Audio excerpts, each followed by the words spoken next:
A veure, si pensem en una crònica medieval, què ens imaginem? Segurament un text feixuc, molt formal, potser una mica avorrit, oi? Doncs, i si us dic que una de les obres més importants de la historiografia catalana medieval s'assembla molt més a una novel·la d'aventures èpica? Avui ens endinsem en la crònica de Ramon Muntaner, una obra que va néixer sobretot per ser escoltada.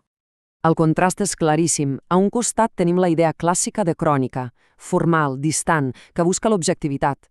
Però a l'altre costat tenim l'univers de Muntaner, una obra gegant, amb un to èpic i una estructura que de veritat sembla una novel·la. I és justament aquesta diferència tan bèstia el que la fa una obra tan fascinant i trencadora. I totes les claus per entendre aquesta obra tan i tan especial les hem extret d'aquí, de la nostra font d'anàlisi. És aquest text el que ens revela per què la crònica de Muntaner és molt més que un simple document històric. Ens descobreix una peça literària absolutament extraordinària. Vinga, doncs, anem al gra. El primer que sobta d'aquesta crònica és precisament això, que sembla una novel·la. Anem a veure per què es considera l'obra més extensa i amb més fil narratiu de tot el seu temps. Per començar, l'escala és monumental.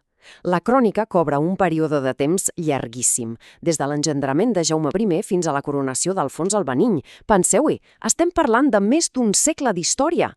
Una ambició narrativa que desborda completament el que s'esperava d'una crònica en aquella època. Però la seva grandesa no és només una qüestió de mida, El que realment la fa única és la perspectiva. Ara veurem com aquest toc personal ho canvia absolutament tot. I aquí tenim el moll de l'os, tret directament de la nostra font. La crònica se centra sobretot en les vivències de l'autor.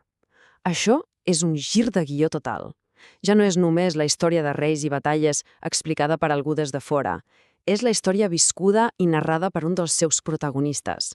La història es converteix en un testimoni personal en primera persona. I amb això arribem al que potser és el gran secret de l'estil de Muntaner. Aquesta obra no estava pensada per llegir-la en silenci en una biblioteca, no, va ser creada per a l'escenari. Aquesta frase és absolutament clau, ho canvia tot. És un text pensat per ser escoltat abans que llegit. Això vol dir que no estem davant d'un llibre, tal com l'entenem avui, sinó més aviat d'un guió per a una actuació pública. Hem d'imaginar-nos Muntaner, o potser un juglar, narrant aquestes històries en veu alta, davant d'un públic totalment captivat. I com aconseguia crear aquesta connexió tan directa? Doncs tenia els seus trucs, és clar. Feia servir un estil col·loquial, molt proper. Incorporava dites, refrans, girs del dialecte, vaja, la llengua que la gent parlava al carrer. I el més important, interpel·lava constantment al públic. Feia preguntes, comentaris, convertia el seu monòleg en una mena de diàleg, fins que l'audiència se sentís part de la història. Clar, un estil així no surt del no-res. Muntaner era un home del seu temps i estava totalment immers en una cultura on la narració oral era fonamental. Anem a veure de quines fonts bevia. I aquí ho veiem claríssim. La seva crònica és una mena de remix dels grans èxits de l'època.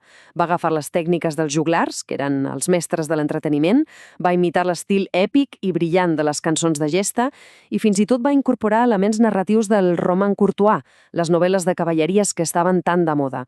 Una fusió magistral, vaja.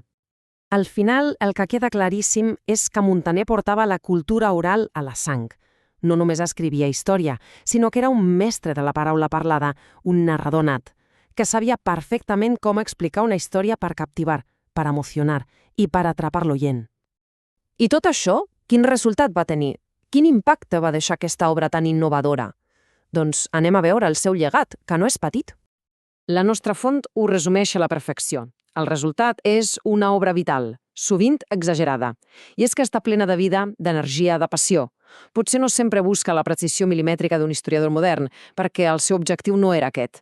El que Muntaner volia era transmetre la força dels fets, l'emoció del moment, encara que això impliqués una mica d'exageració per donar-li més dramatisme. I sabeu què? Va funcionar. Vaja si va funcionar.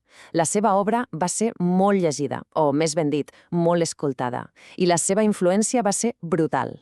Va marcar profundament tota la narrativa catalana que va venir després, establint una nova manera, molt més viva i personal, d'explicar la història. I acabem amb aquesta reflexió que és potser el llegat més profund de Muntaner. La seva crònica ens obliga a fer-nos una pregunta fonamental. Com canvia la nostra percepció de la història quan no la llegim en un llibre de text, sinó que l'escoltem de la veu apassionada, subjectiva i, sí, de vegades exagerada, de l'algú que la va viure? És una qüestió que, de fet, continua sent molt rellevant avui dia.